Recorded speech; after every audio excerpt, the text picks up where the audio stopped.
it's pulled a lot of time, so it's really my great pleasure to introduce Stanley Meyer to you. Here, I'll give that in case they come in.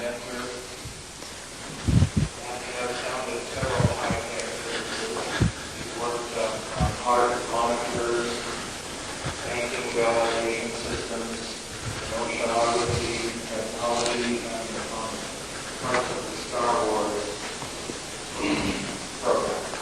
And he holds a lot of patents on water fuel cell technology. He's listed as who's who of American inventors and is well published and well known. Please let's give a round of applause to Stanley.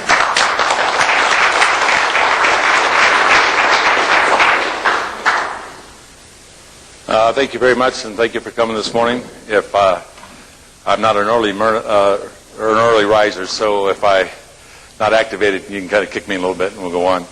Communication is really the name of the game in trying to develop new technology and get it commercialized.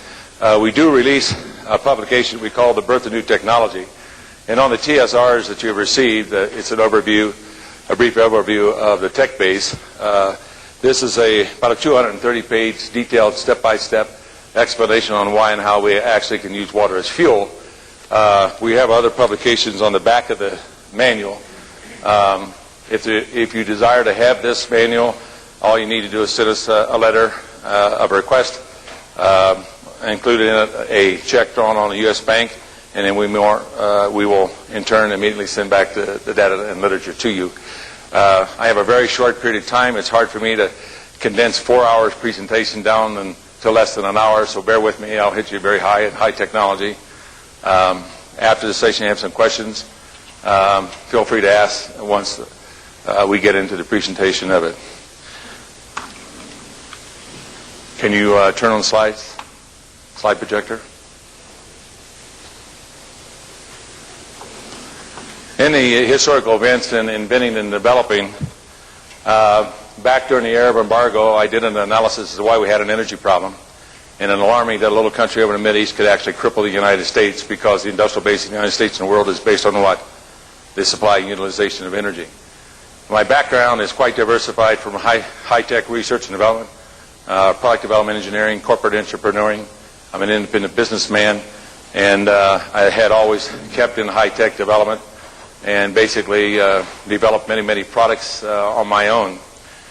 When the Arab embargo actually hit the United States, I had a very lucrative business in retailing the truck parts, making enormous sums of money, but when the trucks stopped along the road and the goods and services were no longer moving out of the Columbus, Ohio area, I started asking the question, how long do we have before the food supply chain in the United States would be disrupted? They said, Stan, if you don't get your trucks up and running within 27 days, you will disrupt that food supply chain. And in the world, it's less than that. When I did the analysis as to why we had an energy problem and looked into what technology was available, it became quite apparent to us that we had to solve the energy problem. And in my high-tech background, I realized most generally the problem is not solved by the multi-international or the government. It's generally solved by an individual or a group of people who see need and come together and solve a problem. So I went in my office laboratory and I just simply asked a prayer to God. I said, God, I love my country. It's the greatest country in the world. I have been all over the world. If you will help me put a power supply in the country, I'll do anything you want to do. And subsequently, I was filled with the Holy Spirit. I exercised all the gifts of the Holy Spirit, and this is how I've been bringing the technology in. The mountain was so high because at that time, being involved in high technology, I realized the various and the many different ways of how to control and suppress high technology. I have been there. I have observed it. So the only thing I had the intellect to accomplish it. I had the motivation to get it accomplished. The one thing I did not have was the faith to be able to overcome the obstacles that would be put before you to try to bring in an alternate fuel source. And of course, in the conference, I always hear all of the horror stories about people who have tried to bring in alternate fuel sources, and many of those stories are true. So I needed to release my faith under the Lord. The first objective was to be able to, that I knew from my prior experience, legalize the technology first and then bring the technology out. There are many loopholes in the national and international patent laws, And so it's required that you would understand these loopholes and try to prevent a technological blockage from occurring. Now, back then, it became quite obvious it was not going to take one patent, a miracle patent, to solve the energy problem. It would take many patents integrated together to come up with full systems development. Many problems that confront the inventor, that they make a classical mistake in developing their ideas, is they do not develop the technology to maturity. We always talk about the environmental problems, and we are leading into a world global crisis in many different areas simultaneously. In the case for the privilege to run an internal combustion engine off of fossil fuel for the last 70 years or so, all those nice little chemical oxides going out of the exhaust when that car or engine or diesel engine is running off of fossil fuels, those chemical oxides are actually electrovalently linking up to the ionosphere. It's shutting off the light, sunlight coming into our atmosphere. Several years ago, I was taken to a very beautiful part of the tundra of the Scandinavian countries. In Sweden, I had recently gone back and all the trees were dying. And they asked me, Stan, why are our trees dying? The very trees that we need in order to convert the CO2 back to O2, to have the O2 for breathing. And I said, well, the chemical oxides that are electrovalent linking up to the ionosphere is shutting off the sunlight by as much as 10% in certain global regions, is allowing the viral germ of blight to be formed, which is now killing off our trees that we need to order to sustain and maintain life on Earth. In conclusion, we always talk about the greenhouse effect, that the chemical oxides are heating our air. We're having tremendous climatic conditions. It's continually getting worse. The polar caps are melting at a rate now to cause the surface of the oceans to rise 1.5 inches per year. If you have any land down in Florida, I suggest that you try to go to higher ground in the next couple of decades. I believe the highest elevation in Florida is 50 feet. So it won't take you very long to calculate how long Florida will be underwater. In conjunction to this, of course, the polar caps are melting. It's causing an imbalance, and the Earth is starting to wobble even at a faster rate than it has done in the past. But in conjunction with all of this, the core samples from the polar regions have shown that prior to the Industrial Revolution, the oxygen content in the air was around 30%. For the privilege of driving an internal combustion engine off of fossil fuels, that 30% has been dropped to less than 20%. You see the O2 going in through the engine and linking up to the chemical oxides is coming out to a poison. It is very illogical for us to say we're very intelligent, yet it's illogical that we allowed a few men to control our economies in such a way that we're killing the Earth ecological life support system. It is illogical to pollute the air, the land, the water, and sea and expect that we're going to live for a period of time to tell about it. We're almost at a crossroad where we may not be able even to reverse the damage that is being occurred on this spaceship called Earth.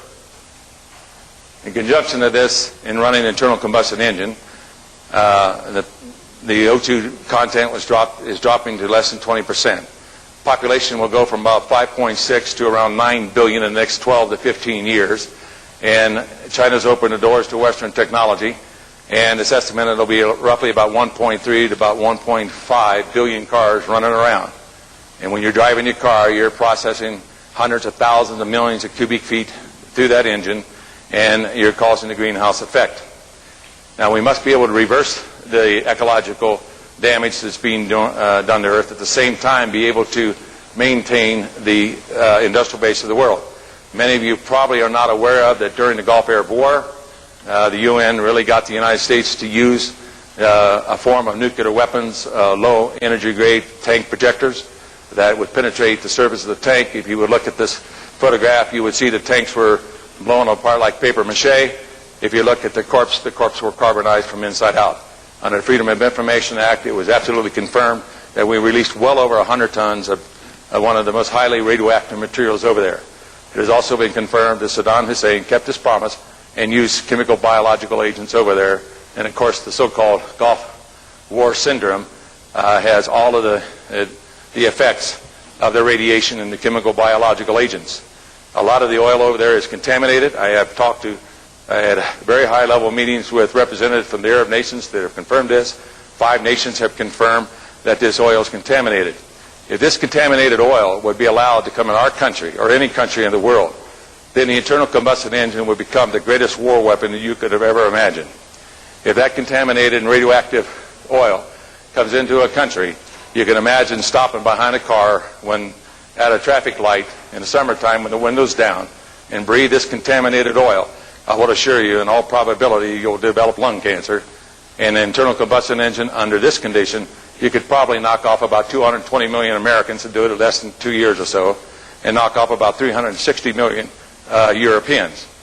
Whether the oil is cut off to us or not, by war or by contamination or by other means, the Arabs are not in love with America. They could just as easily turn around and sell the remaining oil to China, who wants now to industrialize and has the same goods and services that you and I have been enjoying over the last 200 years or so. The key to this, trying to solve the energy problem, was naturally to go to water. A lot of people don't realize that when you drive your car on gasoline or diesel fuel, you're actually running off of hydrogen.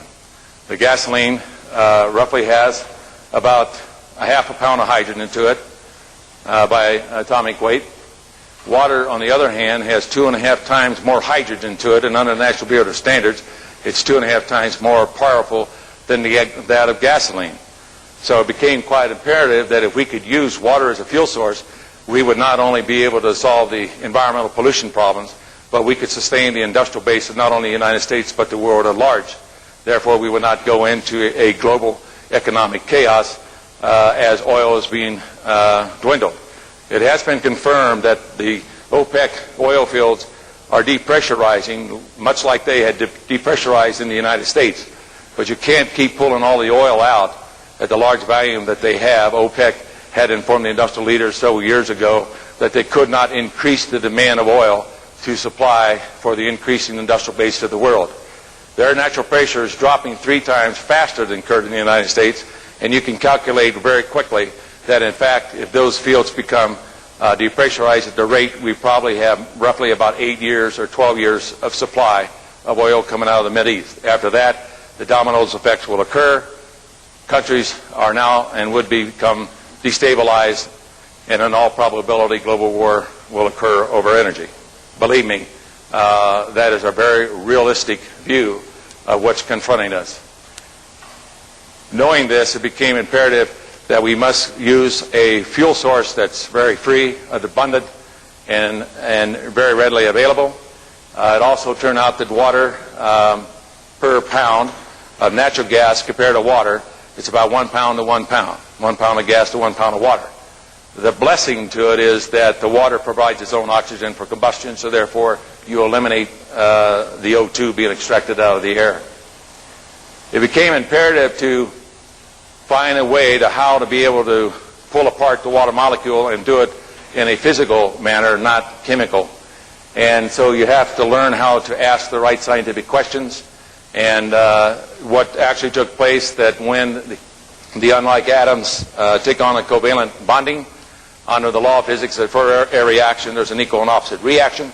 No one was asking the question, well, once the unlike atoms come together to form the water molecule, what actually takes place? And what actually occurred was that, in fact, that in the field of physics, in the outer orbit, the L orbit, that normally the oxygen atom by itself has 8 electrons and 8 protons. But when the unlike atoms of hydrogen is covalently linked up to the oxygen atom, then the L orbit now accepts up to 10 electrons, and as a result the oxygen atom swings to a negative electrical charge. Since the hydrogen atom is now shared its negative charge electron, the positive charge of the hydrogen atom now swings positive. Therefore, the water molecule was bipolar electrically charged. Heretofore, they assumed in the field of science that all molecular structures were held together by the electromagnetic attraction force. Well, we had shown, in fact, that there is an electrical attraction force, Q and Q prime, that actually is formed between the unlike atoms. This electrical attraction force is now called, in the field of science, electrovalent bonding. You know, the scientific world likes to be able to put names to phenomena, and that electrical attraction force that holds the unlike atoms is equal to the 2 shared negative electrons that the oxygen atom has now accepted from the hydrogen atoms under law of physics that for every action there's an equal and opposite reaction. So it became very apparent from this discovery that if we would expose the water molecule to opposite voltage potentials of electrical stress and shut off the flow of amps, opposite from that of an electrolysis process, we could simply now cause the water molecule to be pulled apart. And this was very well established by Coulomb's law and Newton's law of Newton's second law of electrical force, that whenever you expose an electrically charged particle to a voltage of opposite polarity, you will cause that electrical charged particle to go into a movement. So in other words, if I would create a positive voltage field, would not the negative charged electron be attracted to the positive voltage field?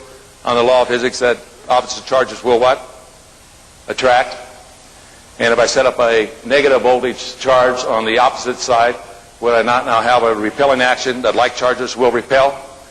And so therefore, in an electronic circuit, you can set up electrical attraction force of opposite polarity, and we discovered we could simply pull apart the water molecule in a physical manner simply by causing the positive charged hydrogen atom to be attracted to the negative voltage plate, and at the same time the negative charged oxygen atom be attracted to the positive voltage field.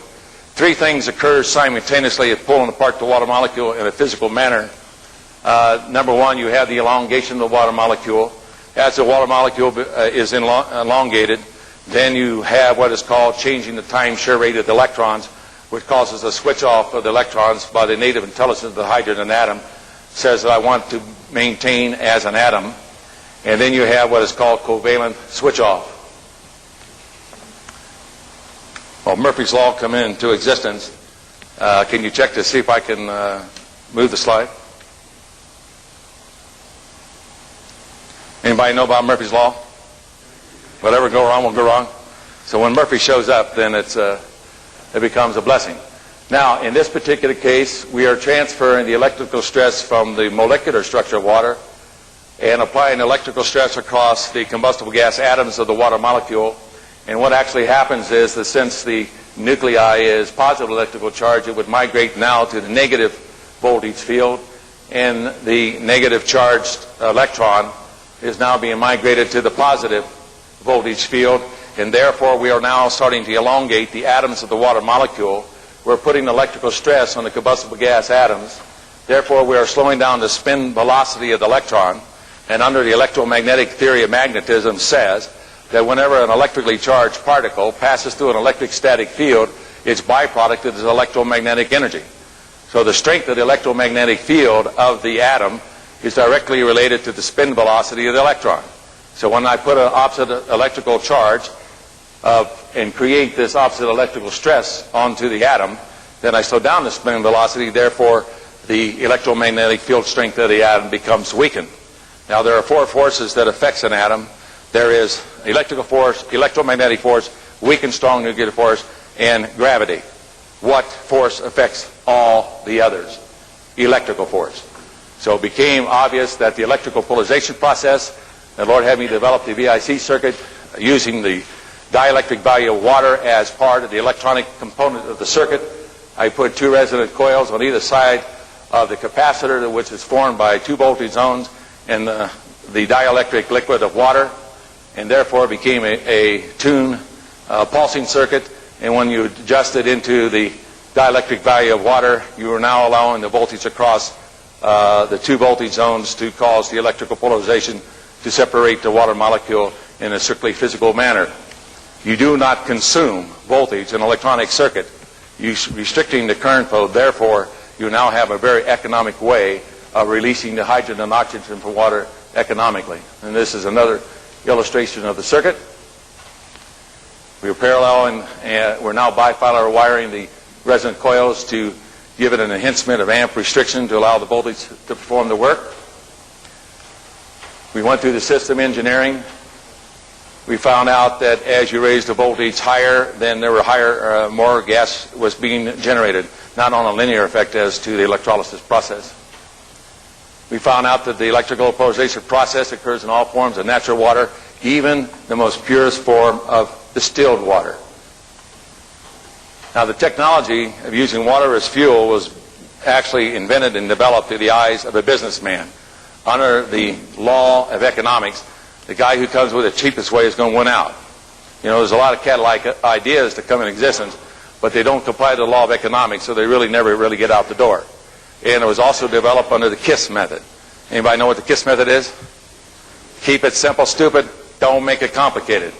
Now, when I started back in the late 70s, I couldn't go to any textbooks to show these things, but the discoveries are quite simple. But once the realization of the mechanism was there, then it became quite obvious that water was a fantastic fuel source.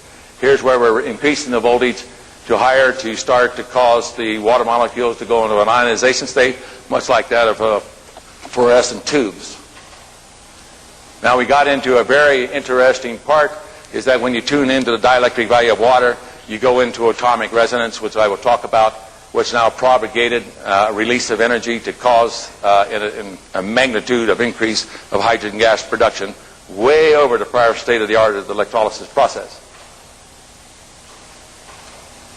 Next of the invention was learn how to adjust the burn rate of the hydrogen and oxygen gases. Normally, when you combust hydrogen and oxygen, the burn rate is around 325 centimeters a second. But in order to adjust the burn rate to co-equal that of the fossil fuels, if I'm able to do this and accomplish it, then I would have a retrofit system that we can retrofit to every internal combustion engine in existence, and therefore maintain the economies of the world. This shows a hydrogen and oxygen flame that's being adjusted to around 37 centimeters a second. Most generally, if you remember in your high school and chemistry days, when you light the gas, it would go poof.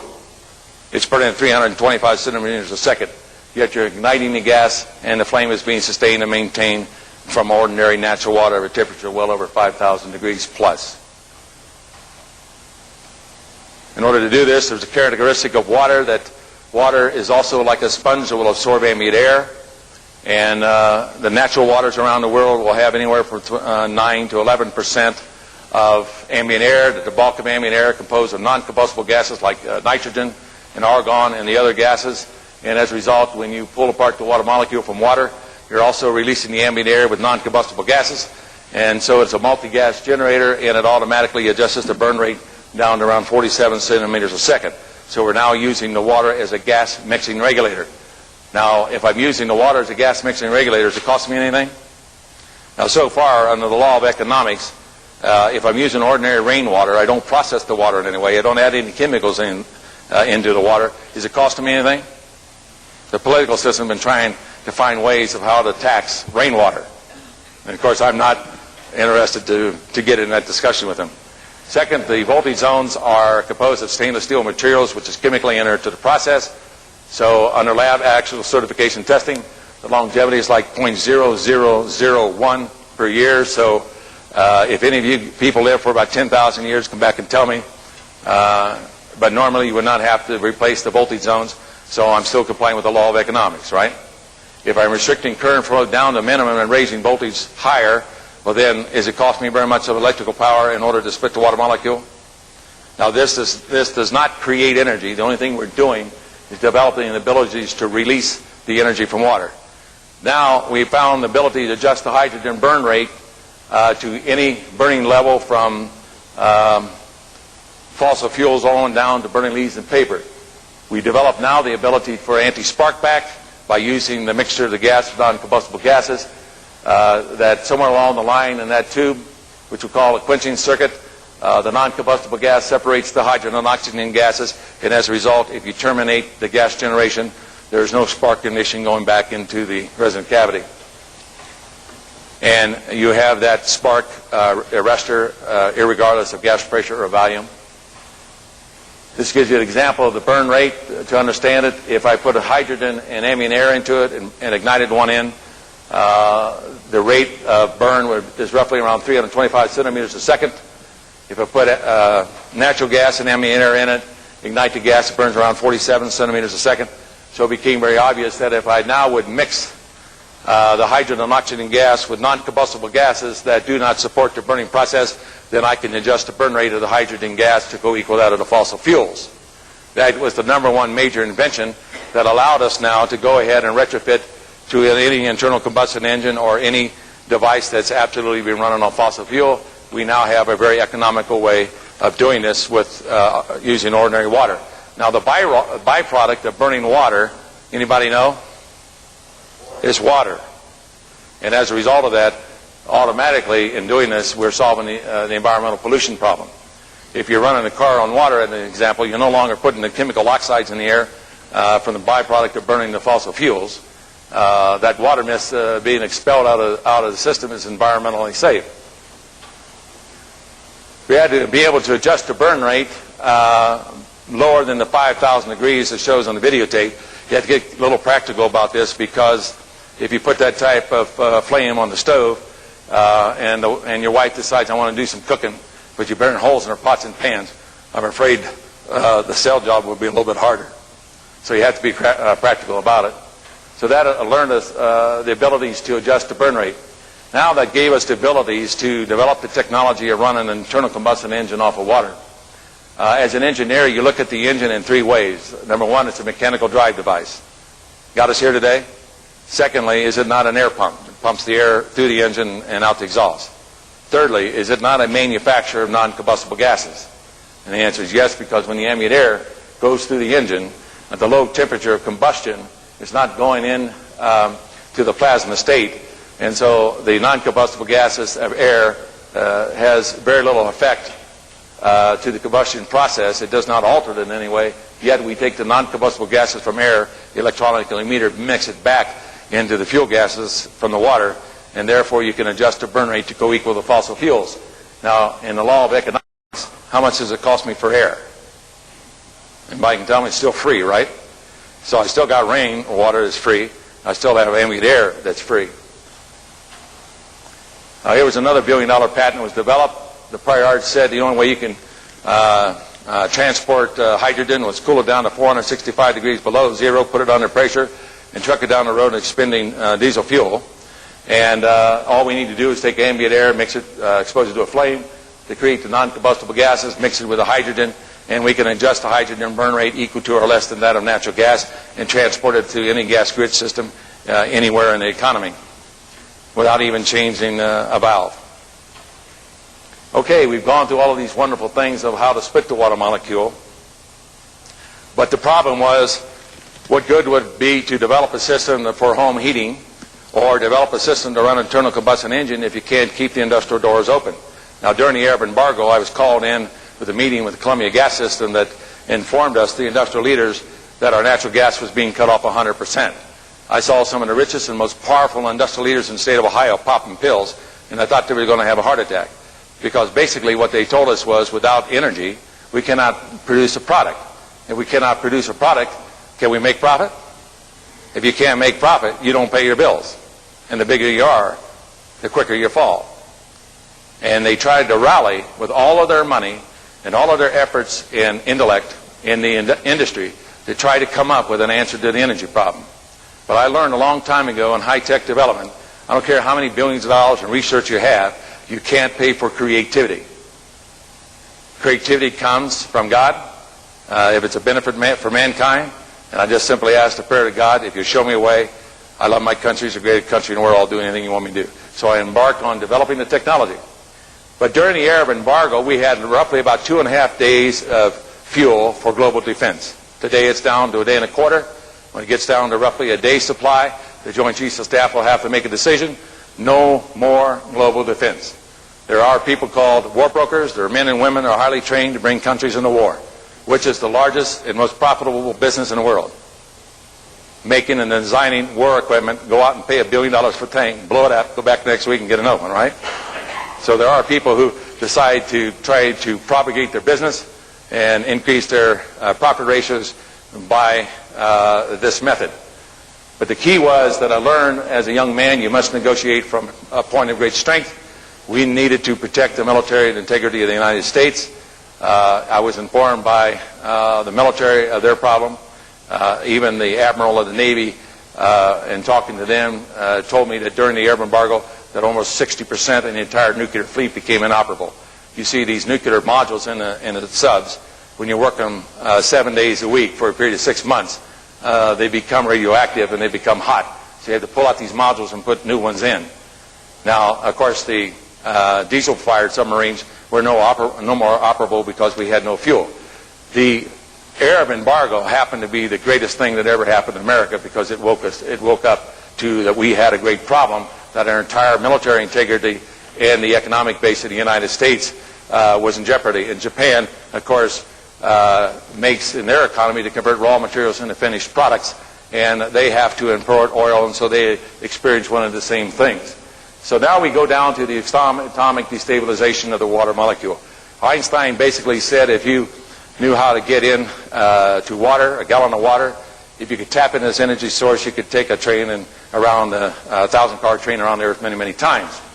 There's an enormous amount of energy in a gallon of water, and if you look at the Equinox tape, you'll see where they talk about that one glass of water has enough energy that you could literally vaporize all the oceans of the world. We started to embark on this technology, and so therefore we now developed the electron extraction circuit that not only do we cause the electrical polarization process, and as we pluck the electrons off of the atoms of the water molecule, we pull the electrons out of the water, out of the resonant cavity, and therefore the byproduct is producing the electricity. So you can have self-sustained oscillation in the system. Now it became important that when we started plucking the electrons and we added laser energy, photon energy to it, we're now bringing the atoms to subcritical state, and once we bring it to subcritical state, we ignite the gases and an enormous amount of energy is released. It's called the hydrogen fracturing technology. Now to understand this, we were talking about in the conference about zero-point energy. Now basically the understanding of this is that in law of physics, the atoms reach stable state of equilibrium. The atoms in this podium here is at stable state of equilibrium. It only becomes activated if I take a match and light it and the wood starts to burn to release energy. But under the laws of physics, under stable state of equilibrium, the electron moves, and the spin velocity of the electron moves at a constant velocity. And it maintains at a constant spin velocity. But that is illogical because the electron, number one, has mass. It's 1/18, 40th the size of the nucleus. It exhibits an electrical charge. It exhibits an electromagnetic field. And it moves to an electrostatic field. And those force factors that are opposing the spinning of the orbital electron says that eventually that electron would simply slow down and attach itself to the outer walls of the nucleus. But it does not. And therefore, it becomes quite obvious that energy must come into the atom to stabilize and maintain the stable state of equilibrium of the atom. Energy must come in to the atom. Now let me kind of illustrate it in this way. The Lord says to me, we have eyes, but we do not see. We have ears, but we do not hear. What caused the formation of the energy of a hurricane or a tornado? And what causes lightning to be formed in a storm cloud? And what the Lord has shown me is this. Pose several questions. How is it that a fetus in a mother's womb can undergo atomic structuring to give us life? The mother doesn't take in enough food, nutrients, or enough solar energy to create one atomic structure. How is it that you can take a seed of a plant, put it in the ground, and grow a tree 90 foot high? That tree doesn't take in enough nutrients or photon energy from the sun to create one atomic structure. Yet the seed creates atoms, molecules, chemical processes that sustains life. Einstein said if we extend our hands in opposite directions, somewhere along the line our hands would meet. It means that our universe is circular in nature. The red effect in astronomy shows that in fact that our universe is expanding at a fantastic, alarming rate. How is mass being created in our universe? Einstein's equation of energy equals mass times the square of light showed that the potential of the light was greater than that of the third dimension. That energy is coming into our third dimension in order to create and sustain our lives as we know it. It became quite obvious then that if we would now take the atom and expose it to opposite electrical stress. Now, in the law of physics and science, we know that energy coming into our universe comes to the atomic structure.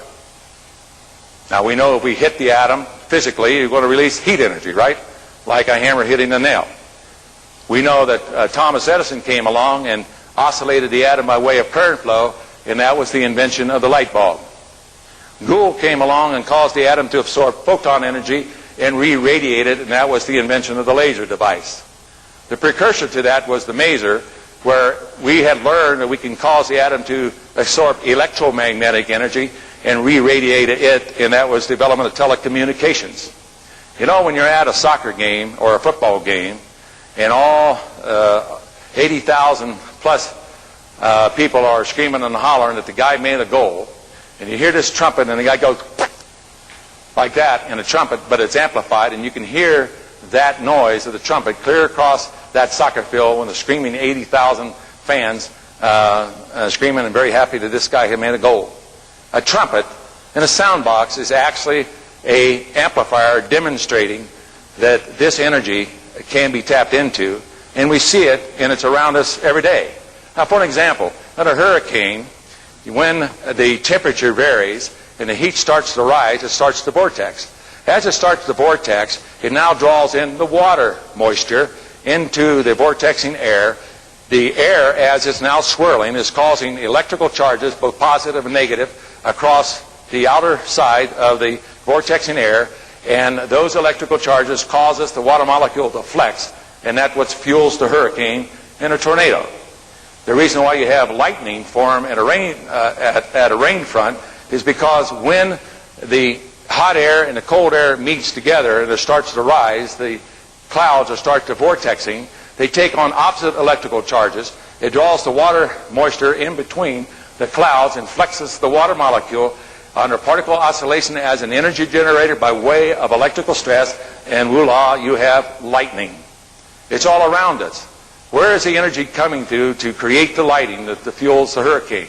If you have the abilities to tap into this zero-point energy, or the energy coming into our universe, we have an endless, free way of having energy that can bypass the reliability on fossil fuels. It became quite simple when you understand the mechanism that when you put the electrical stress across the atoms of the water molecule, and as you elongate the atom, you are now transferring the electrical stress to the component parts inside the nucleus of the atom. Now, in the meeting, it was quite evident in a lot of meetings that were here in the symposium that it always referred to, the requirement was to tap into nuclear energy. You must have high voltage potentials capabilities to do it. And what actually happens is that all these 100 and so particles inside the nucleus, like the meson particles down to the quarks and even the smaller particles, they are all arranged in a geometric configuration, and they are spinning on a vertical axis along with the spinning reference to the electrons. As you put electrical stress onto these spinning particles, if you remember the old steam engine where you had these spinning balls and it would regulate the engine, well, the mechanism, naturally, what happens when you split the water molecule, you flex the atom of the water molecule, and as you do it, it will release energy. Now, the way it occurs is that as the electrical stress is applied across these spinning particles inside the nucleus, they slow down. And the native intelligence says, I must have more energy in order to stabilize the atom in a stable state of equilibrium, and therefore the energy aperture is open. Now, you have the quarks, and the quarks are held together by gluons, right? Now, what the hell are gluons? Well, they are energy pathways. That's right. Therefore, energy is coming into the atom and is passing through the energy spectrum and is now being emitted outside of the atom. And so the triggering mechanism is that if you put electrical stress onto that atom, you can cause that spin to slow down. And the native intelligence says that energy aperture will open and more energy will go into that atom in order to try to stabilize stable state of equilibrium. Now, just as our eyes have the ability to see certain frequencies of energy, doesn't say that there are not other frequencies energies that are available. Now, we invented the infrared lens and the ultraviolet lenses to detect those frequencies of energy. Have we not? It does not say that there are not other energy sources that are available. Here's an example that Dr. Pappas has shown that the energy being emitted through the nucleus into the outer energy spectrum of the atom is a directional force, because the potential energy coming into our third dimension to create our universe as we know it, it has native intelligence to create our mass. It has the abilities to create and sustain our life form, and that energy potential is a one-way, so it's a one-way gate valve. Now we come to the point that as you expose the atoms of the water molecule under electrical stress, you are now starting to oscillate the atom under electrical stress. So unlike Gould and the others, we are now applying electrical stress of opposite polarity across the atoms of the water molecule to cause particle oscillation as an energy generator by way of electrical stress. So now we are causing the hydrogen and oxygen atom to increase in energy, that every time you will pulse it under enormous electrical stress, it adds more energy into the hydrogen and oxygen atom. Once you terminate the electrical stress pulse, it now shuts off the flow of energy into the atoms, and then that energy is now available to be utilized as work. So basically what's happening, the more you will oscillate the combustible gas atoms under electrical stress, more and more and more and more energy is going in to the combustible gas atoms. You now, anywhere along that line, can light the gas and release this enormous amount of energy that's available to us on a zero-point energy, and we now have a way to power our trains, planes, boats, and any other form of device that we have in our economy.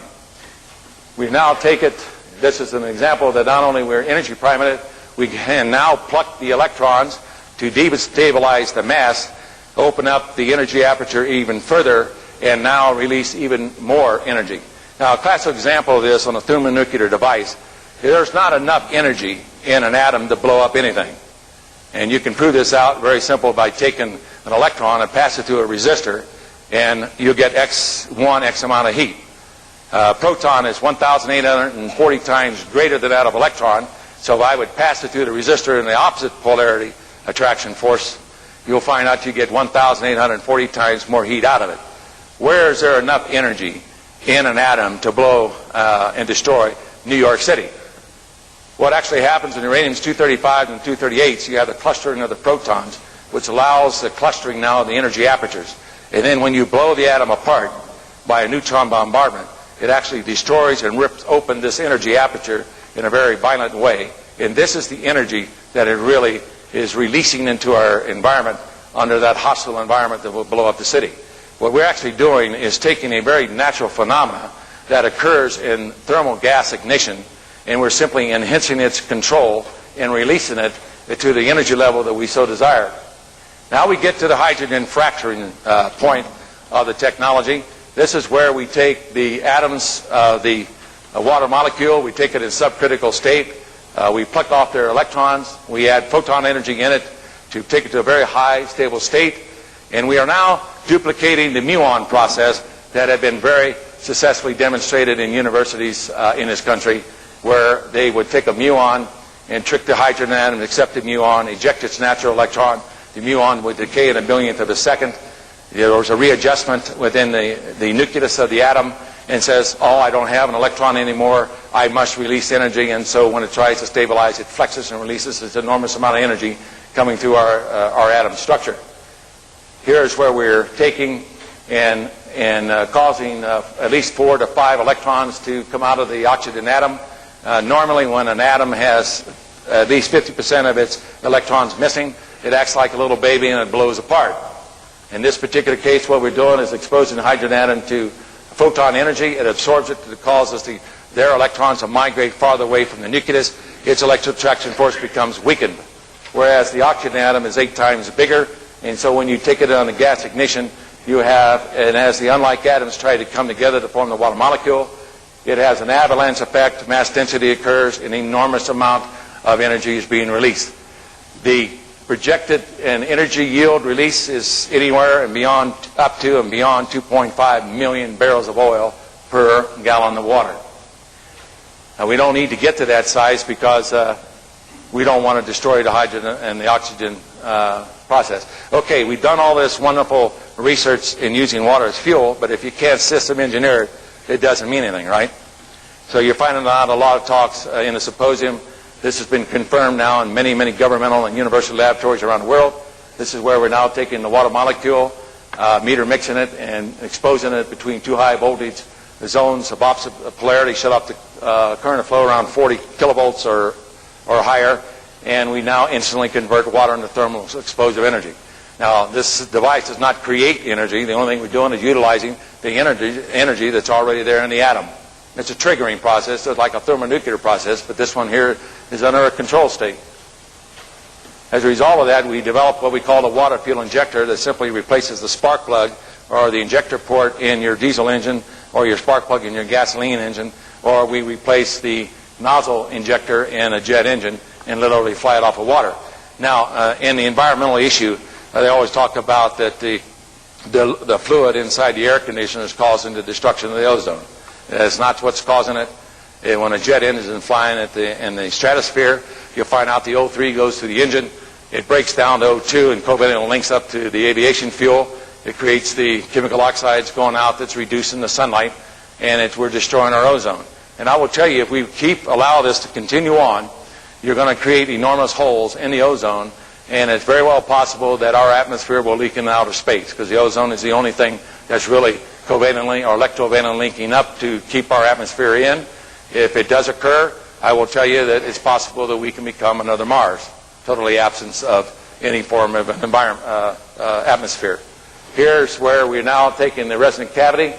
We're tuning the dielectric value of water, and this acts as a amplifier that we allow the electrical stress to be amplified and compressed, and this allows us to oscillate the water molecule atom farther and farther and farther and farther away from stable state of equilibrium, and then allow this outstretched atoms of the water molecule to be ejected out of the injector, and when they come back, it flexes as an energy generator, releases the spark that ignites the gas, and that's why we now can go ahead and replace the spark plug. The VIC circuit now gives us the ability to do that. The resonant cavities that can do this can take on different shapes. The tapered cavity acts as a compressional wave. The lower one actually has high heat generation, and therefore we can vector the heat and thermal explosive energy of hydrogen to any level that we so desire, from 0 to 90 degrees. Heretofore, that was not invented in the prior art. Now it became quite a simple system, is where we're now taking the water meter, mixing it into what we call a water fuel cell injector that replaces the spark plug. We meter mix the water, hit it with very high voltage, we put the electrical stress across it, and that energy now is released to run the car. There's an example of the water fuel injectors down in the bottom. There you see it replacing the spark plug on a dune buggy. We're using the latest technology in EEPROM technology and reducing it down to give us our cost effectiveness. The system is now in system upgrade for manufacturing. We're now using what we call a gas processor to take the ambient air, amplify it, and so therefore we're now using the internal combustion engine not to destroy the air, but we're using the process to use the internal combustion engine to now repurify the air and bring it back up to the level that it was prior to the Industrial Revolution. They always ask me about what happens if water freezes in the wintertime. Well, the Lord had me develop a steam resonant technology, whereby which, since the water molecule is bipolar electrically charged, we now put a pulse electrical charge across the atoms of the water molecule. We stretch it, and then we release it, and we're stretching it like a rubber band and release it. It releases energy that heats the water. So therefore, we have a very economical way now to heat your home or heat the water to prevent the water from freezing in the wintertime.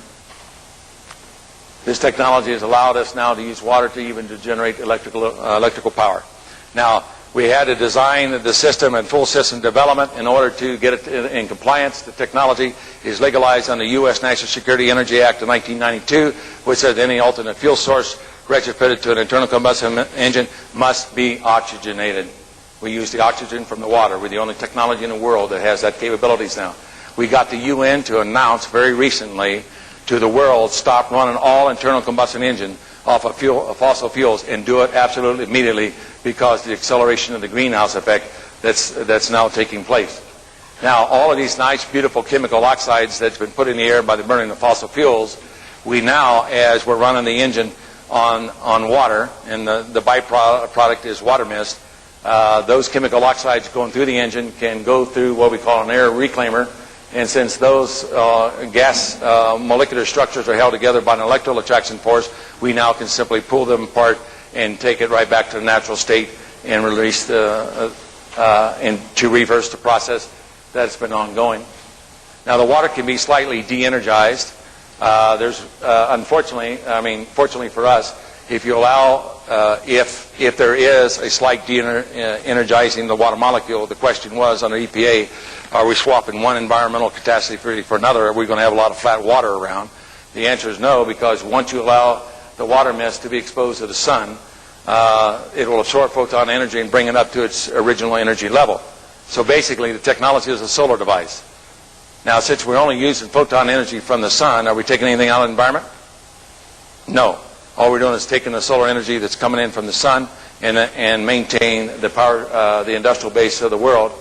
In a way, we can use the universal energy or zero-point energy to amplify it. Now, NASA's looking at this technology for deep space exploration, because basically what happens to the water molecule, you can take the water molecule in electrical stress, release its gases, hydrogen and oxygen, ignite the gases to create thermal explosive energy, reignite the water molecule, cool it down, use the space of the heat sink, bring it right back through in a recycling system and keep flexing the water molecule to keep tapping into this energy source. And therefore we have a fantastic economic energy source for deep space exploration, as well as now have a fuel source capable for space station operations. We are in industrial contracting right now. We've opened the doors to industry. We've legalized the technology under 35 U.S. Code 101. If there's any question of operability under that code in the U.S. Patent Office, come on in, gentlemen, we want to see it. If you demonstrate it successfully, you get your patents. And I've always recommended all the inventors, please do not try to get a patent on an over-unity device at this stage of the game. However, the German Vacuum Field Association under Dr. Nieper has confirmed, tested over unity of this technology. The Russians and the Ukrainians have confirmed. There's people in Japan that's confirmed, and others have confirmed over unity of this technology. And so we now have it confirmed by the scientific community. Now I believe it will go political. We can demonstrate the technology. We can say it's here, but in actuality, it will not be Stanley Meyer to bring it in. It will be either you or I, the guy down the street, that will come together to bring it in. Otherwise, I do not believe that an alternate energy source, whether water fuel cell or other, would ever come in. It's going to have to be mandated by the people to try to reverse the environmental problem, the environmental damage that's actually occurring. But we are in industrial contracting. The technology led us to the development of the AZER technology, where we take the hydrogen atom, put it in a vacuum similar to that of a laser. We now cause and oscillate the hydrogen atom under enormous electrical stress of potential, and oscillate it, and potentially the AZER is the most potentially the most powerful laser weapon that will ever be developed by man at this particular stage. But we use it in reference to heating, or being able to use it as an element to cut metal or what have you. The internal combustion engine or jet engine could care less whether it's run on aviation fuel or water. Electronically, we adjust the burn rate to co-equal that at the temperatures inside the combustion chamber of the jet engine, and we can literally run a jet engine and do it off of water. It's only a matter, the technology allows us now to scale it to any size to release the energy. And the technology lends itself to your rocket engines. Any questions? Yes. Thank you. Question? If you start with a gallon of water, and as you were saying with NASA rocket engine in space, Right. how much more do you end up with at the end of over, say you burn a gallon of water, what do you end up with? In all of our tests is exactly the same. All you're doing is putting electrical stress across the combustible gas atoms. You're oscillating it, okay? You're taking it to a very high potential of oscillation. You're releasing its energy, but you are not destroying the atomic structure. Therefore, you have no loss. So essentially what you're saying, then this could be a closed loop system where you feed the water back in and you recycle it. You use the sun and photon, rebalance it. That's correct. In other words, instead of allowing the water mist just to go out the exhaust, you could take a clear plastic tube or a glass tube and take the exhaust, expose it to the sun, because the absorption is quite instant, and take it back and run it through and use a closed loop system. Yes? If we have production for car retrofit? Well, we're in about 5 different major projects right now. One is what we call a heat resonator for Europe. That's 90% completed. And what we're doing is what's called a proof of concept, that we come up with the engineering standard to determine that we have reached the operational parameters or specs of the unit, and then we convert it into mass production. The retrofit kit for the water fuel injectors for transportation, that's about 90-95% completed in its manufacturing standard. And so it would be roughly about a year and a half to 2 years, bar that there is no form of opposition. Now, when I started on the technology, I didn't have one white hair in my head. Okay? Now, I'm writing a book about it. Its title is With the Lord His Purpose, to talk about my faith walk. I'm really on volume 38, and I'll probably be on volume 52 before it's completed, that we can get it out the door. Yes? Stan, I have an email that I mentioned a number of years ago. Yes, no, I do remember you. Very impressed with the demonstration you showed me in the plexiglass cell. And I just want to say this. We were not able to measure the input power. Now I am the editor-in-chief of a magazine called Infinite Energy, which you probably see. I'll be delighted to have my own laboratory and my associates connections with many small companies, large companies, Air Force scientists, you name it. We can get your technology certified. We'll put it on the cover of the magazine. We'll write up everything. If you'll just do one thing, just let us test it. Will you allow us to test it? We'll prove to the world, I guarantee you, that if you have a device that has energy in your gas that's greater than the electric energy you're putting in, everyone who reads our magazine in 36 countries, very top scientists, very big companies, will absolutely accept it. Okay, I'll answer it in this way. There are many loopholes in both the U.S. patent law and the international patent laws. And under the international patent laws, that if you release any of your work out in the public domain, you can receive a statutory blockage in receiving your patents. Now, it's one thing to get patents on processes that we're talking about. Now, when you get patents on processes and you reduce it down to practice, then it's the way and how that you reduce your technology down to practice. And many times inventors and entrepreneurs violate their design development rights on the system. So in this particular case, many governmental and university laboratories have confirmed the viability of the water fuel cell technology. So it has been confirmed in many different testing. Now, where are the numbers? That's what I want to see. I want to see a professor or an engineer with numbers on. We don't need to get inside the box. All we need is, this is the input power tested by meter X. This is the... Yeah, I understand. EW research, right here, this man, David Wallman, very open, worked with us, published his data. He has a process that looks like it's every unit. Yeah, what... No problem. He's got patent coverage. Yeah, I understand, but I'm not willing to violate my development rights to reduce it down to practice. Now, I'll give you one more second on it. In your reducing down to practice, you must assure that you have the design development rights. In this particular case, it was very important that we would maintain all full systems development rights to get the technology into the marketplace. So in our scientific world is doing a great deal of testing as to the viability of the technology, allow them to proceed on to make their determination as to converting the water into thermal explosive energy under the conditions that we do. Now, we have a policy in our development that we do not release any system. As we release it out into the public domain, then you can do all the testing you so desire. The industrial contracting we respect their confidentiality as they have come into their projects to protect their investments in order to take this technology and translate it into a finished product. Yes? Have you done the models for the conversion, let's say there are 150 million automobiles in the United States, of the water cycle? Let's say they were all running on water tomorrow. That amount of water vapor in the air, have you done any modeling as to how that might alter the weather patterns or how we might see these huge clouds coming up because of the change in the amount of water vapor? Well, so far the model testing that we have shows that you'll get a more even distribution of the water mist around the world. It will not collect in one particular area. On a cool day, as the superheated steam comes out of the exhaust, it would just simply cool down in the the roadway would be just a little bit of moisture. But they look at it today as quite a stabilizing element for distribution of moisture all over the world. Any other question? The questions in the hall. Crossman, go ahead. Well, some of our industrial projects as much as 90% completed. So it takes how long, the question is how fast industry will convert to finished product.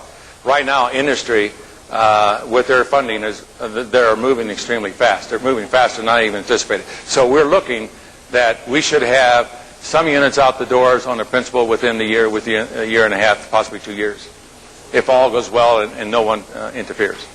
Thank you very much.